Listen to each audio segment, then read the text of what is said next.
Picture this: Manhattan at midnight. A Tribeca penthouse so high the stars look jealous.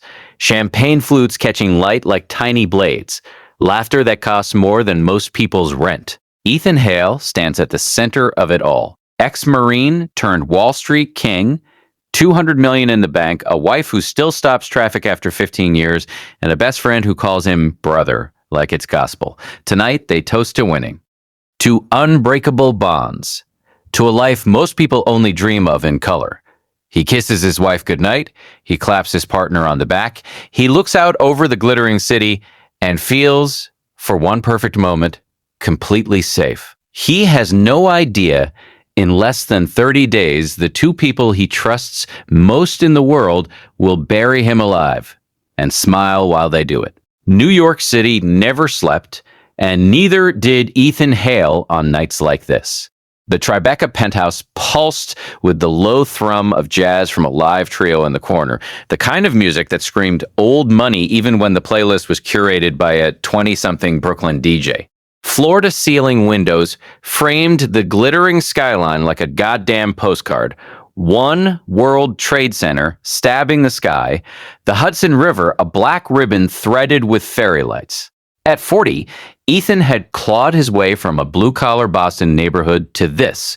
$200 million net worth, Hale Capital managing $12 billion in assets, and the kind of life people only saw in movies. He adjusted the cuffs of his Tom Ford tux, the fabric whispering against his wrists. Ex-Marine habits died hard. Stand tall, scan the room, trust no one completely.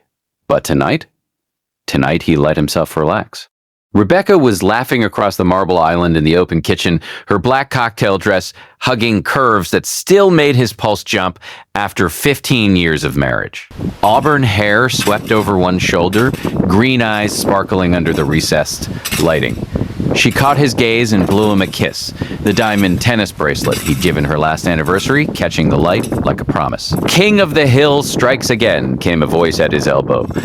Marcus Hale, no blood relation, but closer than brothers, clapped him on the shoulder with that $1 million grin. Marcus was the golden boy. Connecticut old money, Yale lacrosse star turned Wall Street shark, the perfect yin to Ethan's street-smart yang. They'd started Hale Capital in a crappy Soho walk-up 15 years ago with nothing but a laptop, a bottle of cheap bourbon, and a handshake. Now Marcus was the face charming investors at galas, while Ethan was the brain, the guy who saw patterns in chaos and turned them into gold. To the trio that can't lose, Marcus toasted, raising a glass of Macallan 18. Rebecca joined them, slipping an arm around Ethan's waist. "You two are impossible," she teased, her voice that perfect mix of Upper East Side polish and genuine warmth. "The investors are eating out of your hands? That new Asia fund? They're begging to get in." Ethan pulled her closer, inhaling her perfume, something expensive and French that always reminded him of their first trip to Paris. "Couldn't do it without my queen and my right-hand man." The night blurred into handshakes, backslaps, and quiet conversations in the study where deals were really made. Ethan closed a 7-figure commitment from a reclusive tech billionaire while Marcus worked the room like a pro. Rebecca played hostess flawlessly, steering conversations from market volatility to the Hamptons' summer schedule. By midnight, the last guests were gone, the caterers packing up, and the three of them stood on the balcony with fresh drinks. "Best night yet," Marcus said, loosening his tie. His eyes lingered on Rebecca a second too long, nothing Ethan hadn't seen before. They were family. Rebecca leaned into Ethan. "Take me to bed, Marine. We earned it." They did. Slow and fierce, the way they still could after all these years. Afterward, as she slept curled against him, Ethan stared at the ceiling, the city humming below. Life was perfect. Almost too perfect. He didn't know it was the last night it ever would be. 3 weeks later, the cracks started showing like hairline fractures in bulletproof glass. Ethan was in his corner office on the 42nd floor of the Financial District Tower, the one with the private elevator, and the view that made lesser men jealous. He'd come in early to review the quarterly reports, numbers that should have sung. Instead, something felt Off. A series of small trades routed through a shell company in the Caymans. Nothing illegal on paper, but the pattern nagged at him like an itch he couldn't scratch. He opened the shared laptop they kept at home for family stuff. Rebecca used it for her interior design side hustle. Marcus sometimes crashed there after late nights. A single encrypted folder caught his eye, labeled Summer Plans. Innocent enough. But when he clicked, it demanded a password he didn't have. Paranoia? Maybe. But the Marine in him didn't like loose ends. He hired a discreet PI that afternoon, XYPD, cash only, no questions. Just watch my wife and my partner for a week, he told the guy over coffee in a nondescript deli on Fulton Street. Nothing dramatic, just patterns. The report came back 6 days later in a plain manila envelope delivered to a dead-drop mailbox. Late nights at the firm's uptown satellite office, Rebecca's car at Marcus's Tribeca loft 3 times. A dinner at Le Bernardin where they shared one dessert and laughed too close. Phone records, hundreds of texts deleted from the cloud backup Ethan paid extra to access. He sat in his car outside the office that night, rain hammering the windshield like accusations. His hand shook on the steering wheel. Not rage yet, just a cold, hollow sickness. He drove home on autopilot, the city lights smearing into streaks of betrayal. Rebecca was in the kitchen making pasta when he walked in. She turned with that same smile. "Hey, babe, rough day? You look like hell." He kissed her forehead because that's what the old Ethan would do. "Just market crap. Smells amazing." That night, he lay awake beside her, listening to her breathe, replaying every late meeting. Every time Marcus had clapped him on the back and called him brother, the seed of doubt had roots now. Deep, ugly ones twisting into something darker. He started keeping a hidden recorder in his briefcase. Old Marine trick. Always have an exit strategy. The hammer fell on a Tuesday that smelled like ozone and regret. Ethan had come home early, first time in months, planning to surprise Rebecca with tickets to the new Broadway show she'd been dying to see. He heard the voices before he even closed the door. He's never going to see it coming, Marcus was saying low and smug. The SEC filings are already doctored once the feds hit him with the insider trading bullshit and the laundering ties to that Colombian shell. The firm is ours. He'll be too busy fighting indictments to notice we cleaned out the offshore accounts. Rebecca's laugh was soft, intimate, the one she used to save for Ethan alone. And the life insurance, double indemnity if he, can't handle the pressure. Ethan stood frozen in the foyer, grocery bag of her favorite gelato melting in his hand. The world narrowed to a tunnel. His wife, his best friend, plotting to frame him, bankrupt him, maybe kill him. 15 years of loyalty reduced to a goddamn business transaction. He didn't burst in. That would have been stupid. Instead, he backed out silently, hard hammering like it did before helmet patrols. He drove to a midtown parking garage, killed the engine, and screamed until his throat burned. Then he did what any good Marine does when the enemy reveals itself. He adapted. He called the PI. Double the surveillance. Get me everything, videos, bank trails, the works, and find out who they're working with at the SEC.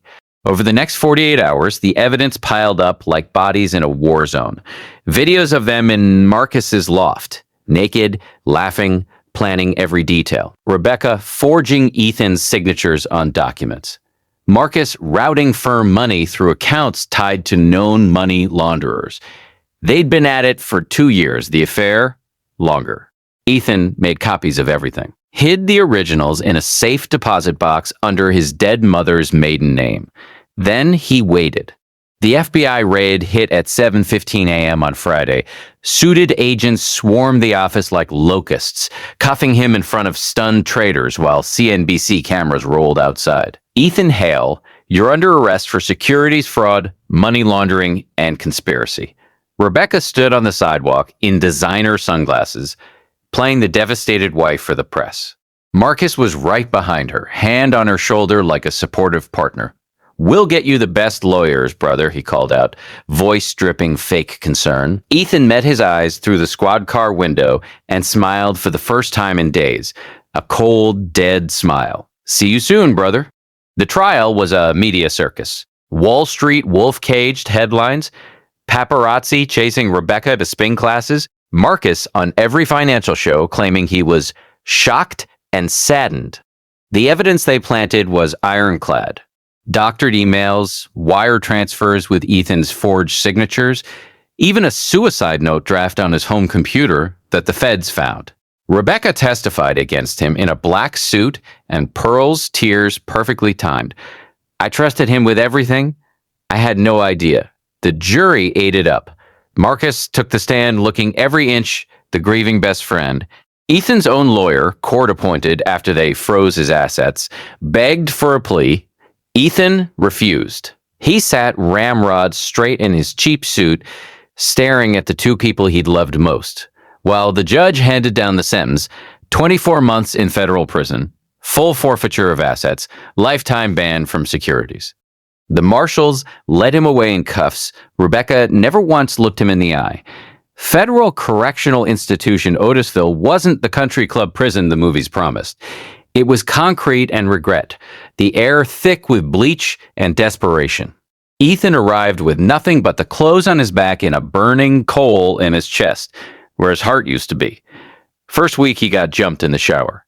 Some punk testing the new rich guy. Ethan broke the kid's arm with a move he learned in Fallujah. After that, they left him alone. He spent nights staring at the bunk above him, replaying every betrayal in HD. Rebecca's laughing that video. Marcus calling her babe while they planned his funeral. He met the ghost in the library. 60-year-old ex-Wall Street fixer doing 15 for a Ponzi that actually worked until it didn't. Silver hair, wire-rimmed glasses, eyes like a shark that had seen every scam twice. "You got the look," the ghost said one afternoon over chess. "The one that says you're coming back out swinging. Tell me the story." Ethan told him everything. The ghost listened, then smiled. "They took your kingdom. Good. Now you build a darker one. I'll teach you how money really disappears and reappears. How reputations die without a trace. But you gotta want it more than you want to breathe." For 18 months, Ethan learned hacking basics on smuggled tablets, offshore account structures, psychological warfare. He lifted weights until his prison jumpsuit strained, ran the yard until his lungs burned, and kept a secret ledger in his head of every slight, every lie. He also learned the final twist. Rebecca and Marcus had married 6 months after his conviction. They were living in his Hamptons house, driving his cars, throwing parties with his money. His daughter from a previous relationship, 16-year-old Sophie, had been turned against him completely. "Dad's a criminal," she told the press. The coal in his chest turned to diamond-hard purpose. The appeal technicality came through on a gray November morning, improper chain of custody on one key piece of digital evidence. The judge threw out the conviction with a scowl. Ethan walked out of Otisville with a plastic bag of belongings and a new name on the paperwork, John Riley, thanks to the Ghosts Network. He didn't go home. There was no home. Instead, he vanished into Brooklyn, a nondescript warehouse in Red Hook he'd quietly purchased years earlier under a trust no one knew about. Cash reserves from an old Cayman account the feds never found. $3 million, enough to start. He grew a beard, dyed his hair, hit the gym harder, got a new driver's license, new credit lines, new LLCs, layered like Russian dolls. The Ghost's contacts delivered. A former NSA hacker named Lena, who owed nobody loyalty but cash, and a private investigator who used to run black bag jobs for the CIA. First order of business, surveillance. Within a week, he had eyes on everything. Marcus and Rebecca in the Hamptons mansion, laughing by the pool, toasting with Ethan's vintage wine. Marcus running the firm into the ground with reckless trades. Rebecca hosting charity galas while fucking the pool boy on the side. Ethan watched it all on encrypted feeds in his warehouse command center. No rage anymore. Just ice. He started small. A quiet tip to the IRS about Marcus's forgotten offshore accounts, ones Ethan had helped set up years ago and still had the routing numbers for. Then he leaked manipulated trade data to a rival hedge fund that started shorting Marcus's positions. Stock dipped 12% in a week. Rebecca got an anonymous envelope at her favorite salon, printed screenshots of Marcus's texts to 3 different mistresses. She stormed out mid-foils, face white. The game had begun. Phase 1 was financial apocalypse. Ethan, now operating as Riley, used Lena to plant a sophisticated worm in Marcus's trading platform. Not enough to get caught, just enough to make every big bet go sour at exactly the wrong second. Investors started pulling out. CNBC ran segments. Hail Capital's Fall from Grace, Part 2. Marcus raged in board meetings, firing people left and right. Rebecca tried to play the supportive wife in public, but Ethan's hidden cameras caught the screaming matches at home. "You promised me everything," she yelled one night. This was supposed to be easy. Ethan smiled in the dark of his warehouse. Phase 2 was personal. He timed the tabloid drop perfectly. Photos of Marcus with a 22-year-old intern at a Miami conference taken by Ethan's PI. Page 6 had a field day. Rebecca's society friends ghosted her overnight. Then came the video, grainy but unmistakable, of Rebecca and the pool boy, sent to every contact in her phone from a burner. She called Marcus in hysterics. Ethan listened live via the bugs he'd had Lena plant months earlier. "You bastard, you swore it was just us," she screamed. Marcus's reply was cold. "We both knew what this was, Beck. Don't act surprised." Phase 3 was psychological. Anonymous notes started appearing. On Marcus's car windshield, "How does it feel when your kingdom burns?" On Rebecca's pillow, "He's coming for you." They hired security. Ethan made sure the guards found nothing, because there was nothing to find. He never got close. He just whispered, "From the shadows." Rebecca cracked first. She started drinking heavily, showing up at old friends' doors begging for money. Marcus tried to pivot the firm into crypto. Another disaster Ethan engineered by feeding bad intel through a cutout. Then the twist Ethan had been waiting for. Rebecca reached out. She posted on an old anonymous forum they used to use when they were dating. Something only the real Ethan would recognize. "If you're out there, I made a mistake. He's destroying me. I still love you." Ethan stared at the screen for a long time. Then he typed back from a dead account, "Meet me at the old diner on 9th. Alone. Midnight." She showed up shaking, designer coat pulled tight. Ethan sat in the back booth wearing a baseball cap, beard hiding half his face. When she slid in opposite him, recognition hit her like a truck. "Ethan," she whispered, eyes flooding. He didn't smile. "You have 30 seconds to tell me why I shouldn't burn the rest of your life down." She cried, begged, claimed Marcus had blackmailed her with old gambling debts, that she'd been scared that she still loved him. Part of Ethan, the old part, wanted to believe her. The new part knew every word was calculated. He let her talk, recorded every lie. Then he slid an envelope across the table. "Open it after I leave. And Rebecca, tell Marcus the Marine's home." Inside, photos of Marcus wiring money to the same Colombian contacts that had framed Ethan. Proof of real crimes this time. And a single line, "Your choice." A black SUV tried to run Ethan off the West Side Highway. Lena's warning app on his phone lit up just in time. He swerved, the SUV clipped his bumper and spun out into the guardrail. Ethan didn't stop. He called his PI. They just tried to finish the job. Time for the end game. He spent the next week tightening the noose, leaked the Colombian wire evidence to a friendly reporter at the Journal. Marcus's house was raided at dawn. FBI this time, for real. Rebecca was caught trying to flee to Teterboro with a suitcase full of cash. Ethan watched from a rooftop across the street through binoculars as they dragged Marcus out in cuffs. The man who had been his brother was screaming at the agents, face purple. The final confrontation happened at the Hamptons estate. Marcus's bail hearing had been denied, but Rebecca was out on house arrest pending her own charges. She'd turned state's evidence against Marcus in a desperate plea deal. Ethan had made sure of that. He walked up the long driveway at dusk, wearing the same Tom Ford tux from that last perfect night. No disguise, just Ethan Hale, risen from the ashes. Security was gone. Marcus couldn't pay them anymore. Rebecca opened the door herself, eyes hollow, makeup smeared.